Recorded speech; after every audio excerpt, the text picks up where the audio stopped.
So boom, imagine you're one of the most powerful African civilizations in ancient times. But because you're right next to Egypt, and because you're black, history just forget all about you. Well, that's exactly what happened to the kingdom of Kush. And by the name of the civilization, you already know what they was smoking on. What's up, potties? It's the dopest soul y'all ever meet, and welcome back to High History, where we talk about real people getting real high back in the day. I'm the type of nigga that gets sassy on the bitch. VVS, clarity, stone, prezi on the bitch. And I'm feeling like the hand of God bless me in this bitch. Put respect up on my name, ho, I'm heavy in this bitch. I just want 7 Grammys. So before we get into the story, let me explain really quickly how ancient Egypt and Kush was set up. So both of these civilizations lived along the Nile, but the Nile wasn't just this one long peaceful river. It had these natural roadblocks called cataracts. So imagine giant clusters of rocks and rapids that made it damn near impossible to get through. Like you couldn't sail through this shit at all without fucking your ship up. So there were 6 cataracts altogether. Now the first cataract acted as a border wall, Egypt on one side, the kingdom of Kush on the other side. So that's why their histories are so connected, but also so divided at the same time. And understanding that little piece of geography is the key of seeing how these two powers lived side by side. Sometimes trading, sometimes fighting, but always influencing each other. But yeah, Egypt and Kush, they was beefing bad. Like on one side of the Nile, the Kushite army was ready to spray some shit up. And on the other side of the Nile, the Egyptian warriors with the arrows and bows was ready to bow some niggas up. It's just like, can't we all just get along? Like, can't we just be happy? Well, they said, hell no, we cannot. So along the Nile, through the cataracts, and through Kushite territory is where all the trading had to go through. Nobody could get to Egypt and give them their goods and services without having to pass through Kush first. You just couldn't do it. So ancient Egypt needed Kush to survive. Okay? Keep that in mind. But through all the arrows flying and people dying, the trading system stayed strong. But this is what fucked me up, okay? Because say you needed to trade something on the first cataract, okay? You gotta walk through this shit. It's okay. You know I got an imagination. So I can paint the picture out for you. Hold on. I can paint the picture out for you. Wait a minute. So you are elderly Kushite living in the 6th cataract. So you just turned 65 years old. You just got enrolled into Kush care. Life is good, okay? Life is great for you. So one day you just minding your own business, tilling the mills or whatever the hell the ancient people did. You're doing that. A little birdie walk up over to you while you minding your business and say, hey, you know they got apples at the first cataract, nigga? And you just like, apples? Nigga, I ain't never had no apple. They don't grow here. I need me an apple. I'm going to get me an apple right now. So you wait till the next day and you wake up real early, like 4 a.m. Super early. Because you know you're old and you row slow. You can't row that fast in your boat no more. The trading post close at 4 p.m. So you gotta get there. So you waking up super early. You grab your goat to trade and you head on down. You skedaddle up out of there. So you get to like the 3rd cataract, okay? Stuff getting a little iffy. You looking around, you see arrows and shit everywhere. But you don't really see no bodies or nothing like that. So you keep going. You keep going. Ain't nothing to be alarmed about right now. This is ancient times. It's flip-flops and sandals and arrows everywhere. Like, people do this shit here. So it's nothing to be alarmed for. You keep going. So you finally get to the 2nd cataract. You look down on the ground, and what do you see to your surprise? You see a busted up apple. Now, that giant look like it's going through some shit. Okay, now it look like it just got smashed 10 times. But it's an apple, and it gives you hope. Okay? It's an apple, and it gives you hope. So what you do? You mosey on a little bit more. You keep on moving. Just keep moving. Just keep moving. Just keep moving. You just keep going. So now that you've seen that apple, you got a little excited. You feel a little hope. So you rowing now. Like you rolling your ass up now. You ain't old no more. You getting it. In the distance, you can finally see something red, shiny. It looks delicious. You ain't never seen something that's so red and just wow. In ancient Egypt, you see it. You can reach it, you can touch it, you can smell the apples. Then out of nowhere, pow! Arrow straight to the dome. You're dead. I ain't even get to taste the apple. The nigga that shot the arrow just like, my bad. And just keep on fighting like, fuck you. Then another one come, bam! Hit the damn goat. God damn it, damn! This wasn't a happy ending. This was the kingdom of Kush.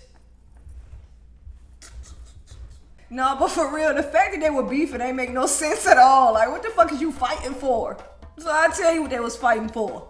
So Kush was sitting on the land of the bag. Gold, iron, exotic animals, and the most important, weed was all coming through that trading post. And guess what I said, remember before? The trading post was the cataracts. Ancient Egypt was only on the first cataract. Like, that was only the first cataract. Ancient Egypt had their own shit. That was their own land and shit like that. That was they had their own shit. They landed ended in the northern part of the first cataract. That's where Egypt land ended at, okay? Kush had the southern part of the first cataract on down to the sixth cataract. That's the whole goddamn trading post. So guess what? Kush controlled it. Kush controlled it. And like I said, Egypt, you can't get no resources. You can't get a M&M without it coming through Kush. Nothing. You can't get nada. So Egypt didn't want to pay for Kushite goods. And they wanted to control the trading post themselves. The Kushites just wanted some damn respect around here, okay? That's all we wanted, some respect. I think ancient Egypt must be related to Europeans or some shit, because why the fuck do you just think that you can just take some shit off another nigga land and don't gotta pay for nothing and just be like, huh, this is mine? Niggas, you cool? Like, are you, well, I order? Like, what the hell? Are you okay? Like, I don't understand. Why you think you could just take them people's shit without paying and you could just control the shit that's in their land? Is it because they're black? Is that the reason? Is it because they were black? Oh. See, let me back up. See, I'm getting so into the story, I forgot to tell you how they even use the cannabis. This is high history. I'm getting too into the story. This is high history. Let me tell you how they use cannabis. Let me back up. Let's go back. So there's no solid evidence that the kingdom of Kush used cannabis. Wait. Don't leave. Don't click off. Wait. Jesus Christ. Wait a minute. So I did something. So I did some extra digging, and I came together and I just put my own theory together that I think what was going on. This is my theory, and it's the truth because my theories are always right. Do you know who I am? I'm Dope Soul, the dopest soul you'll ever meet. My theories are heat. Fuck nigga, like lie. So check it. Hold on, let me get serious because this is a serious moment, and I don't want people to think I play too much because people been calling me childish a lot lately. Like, I'm really not childish. I'm very, very nice and like I'm not about to sit here and explain myself, bitch. Like, I'm just not childish, okay? If you think I'm childish, then that's just you. But I don't think I'm childish. Ho. Fuck. God forbid a bitch just want to enjoy life. But yeah, let's get serious. So historians will tell you flat out that there is no hard evidence that the kingdom of Kush was blazing up. So no seeds in the tombs, no pipes left behind, no hieroglyphics of little stick pharaohs smoking a bong. Damn. Did I just mess up my serious streak? God damn. Well, we might as well keep going now. Anyway, there was nothing like that. So here's where I started to connect the dots. So Egypt was right up the street, and they definitely knew about cannabis. Their medical scrolls talk about using hemp to treat pain, inflammation, and even women's health issues. They were also weaving it into ropes, fabrics, and sails. So weed was in the neighborhood. The kingdom of Kush was also the plug between Central Africa, the Red Sea, and the Nile. And like I said before, gold, iron, exotic animals all passed through Kushite hands. And by this time, cannabis was already moving in trade routes from India through Arabia and from Central Africa up the Nile. And Kush sat dead in the middle of that. And on top of all that, the most obvious reason, they're literally named Kush, one of the most famous strands of cannabis. And I don't really think that was a coincidence. If any ancient empire had the vibe to match that name, it was them. So I don't know, you just can't really tell me that they didn't practice or take cannabis in some type of way. Like, you just can't tell me that. And, oh shit, and I forgot to tell you, damn. So for about a century, Kush actually overtook Egypt. So after Egypt's new kingdom collapsed, which was around 1070 BCE, Egypt got weak. Civil wars, rival rulers, and overall chaos made it hard for Egypt to hold on to its southern territories. Meanwhile, the Kushites down south were building up their own strong kingdom with wealth, armies, and divine authority. So by the mid 1700s BCE, the Kushite king, Kushita, I believe, Kushita. I don't know. Tell me if it's right, y'all. Tell me. I've been practicing Kushita. How'd I do? Let me know. Anyway, he started creeping into Upper Egypt. So he placed his daughter Emeritus as priestess of Amun and the bees. Okay? No, that's not how you say that, y'all. I'm not trying to disrespect y'all. I'm just gonna put it right. I'm just gonna put it right. Supposedly, that was like a slick political move because I'm telling you, that right there, it gave Kush major clout in the religious part, of Egypt. So Kushites, shit. Damn, how I said that man name the first time? I forgot. Is it Kashta? Kashta. I don't even know what I said, bro. Like, oh my God, it's Kashta. Kashta, right? That's what it say, Kashta. Kushta. I don't fucking know, bro. It's not Kush because it's not a U in it. It's Kashht. I am so fried. I'm so fried. Died and laid to the side. Okay? I am fried. Anyway, his successor, okay, his name was Papyri. P-E. I don't fucking know, but anyway, him, so he saw that Egypt was also still squabbling and divided into now different local rulers. So instead of just standing to the side and watching the mess, he marched his armies to the north. In about 727 BCE, he launched a military campaign, defeating multiple Egyptian rulers and taking control of the Nile Valley. So after he died, Kushite pharaohs ruled both Egypt and Kush from about 747 to 656 BCE. So that's called the 25th dynasty of Egypt, also nicknamed the Black Pharaohs. Question: is Egyptians not black? Because when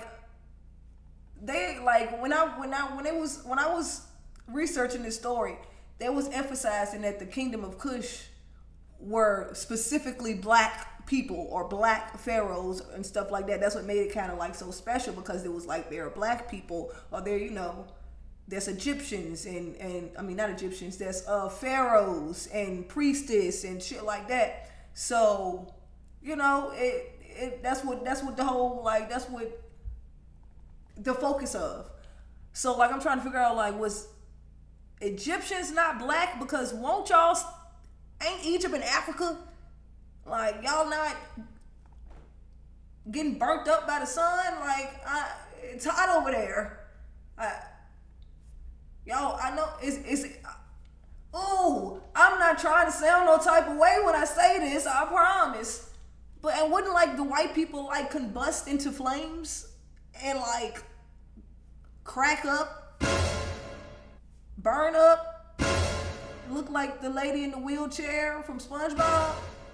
From that, Like, especially in ancient times, ain't no sunscreen and nothing like that. Like, now I know people evolve over time, so like maybe y'all could, if Egyptians was like, they trying to make it seem, bro, I don't even know what I'm talking about. Egyptians want no fucking white. I'm saying trying to pacify this shit. Egyptians want no fucking white.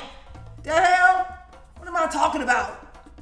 Like, let's use some science here, people, okay? The sun is beaming down on you. Sand is hot as shit. Ain't no shade. None of that. Ain't no white people about to be standing in that shit without no sunscreening. Like, no, that's not possible. Y'all trying to tell me it's supposed to be a difference. No, I think, what the fuck? What's the difference between Kush and Egypt? They both was black. They black. They black folks. I don't know. I'm sitting here trying to pacify. No, I'm not about to do it. I don't care. No, like, they both was black. Now, you take it how you want to take it. I don't fucking know, but let's just use our madoogala for here for 1 second, all right? Let's use that.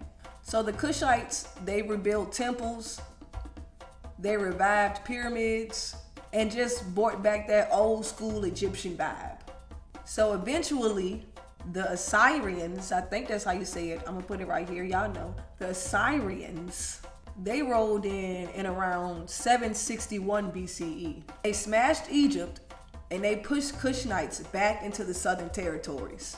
But still, the kingdom of Kush did have their little moment of glory. Y'all gotta give them that.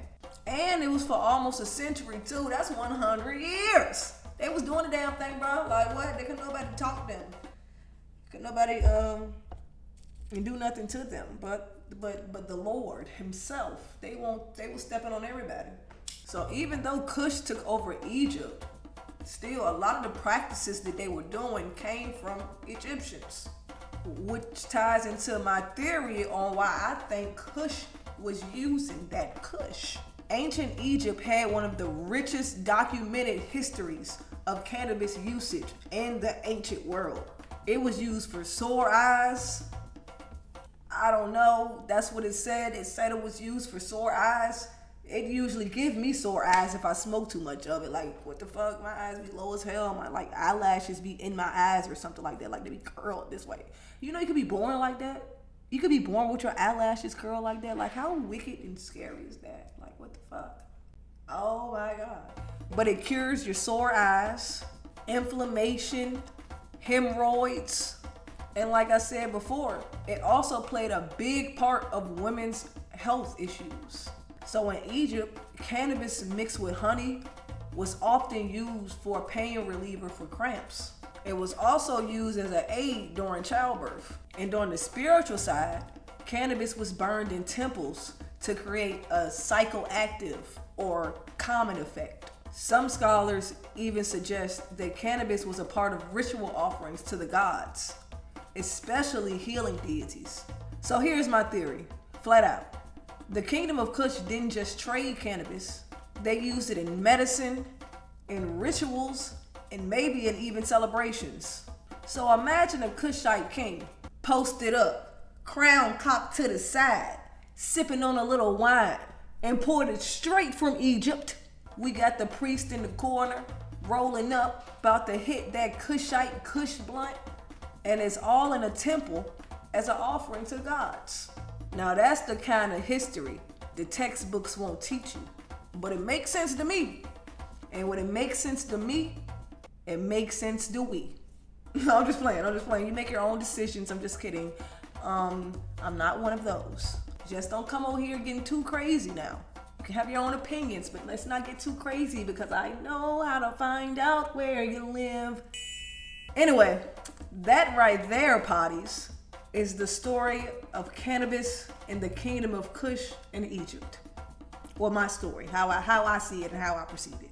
They were two ancient powerhouses that won't just trade in gold and culture, but they might have just been vibing with a little herbal medicine of their own.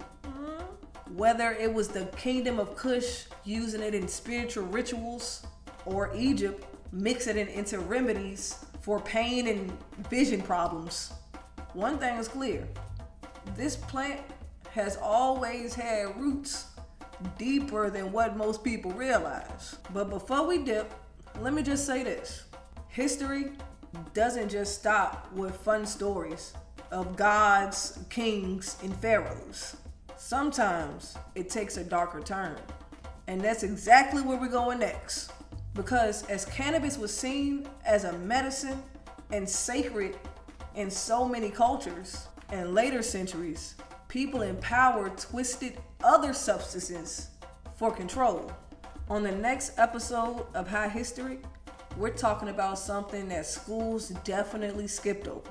How slave masters used cocaine to push enslaved people to work harder, faster, and longer.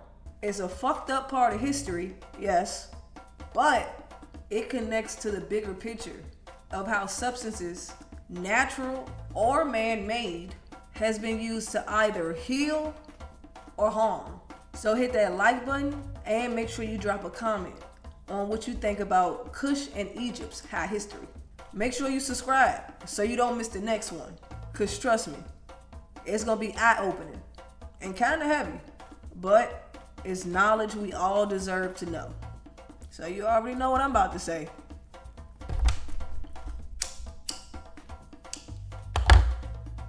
Until next time, make sure you smoke the gas and pass it. Dope Soul out.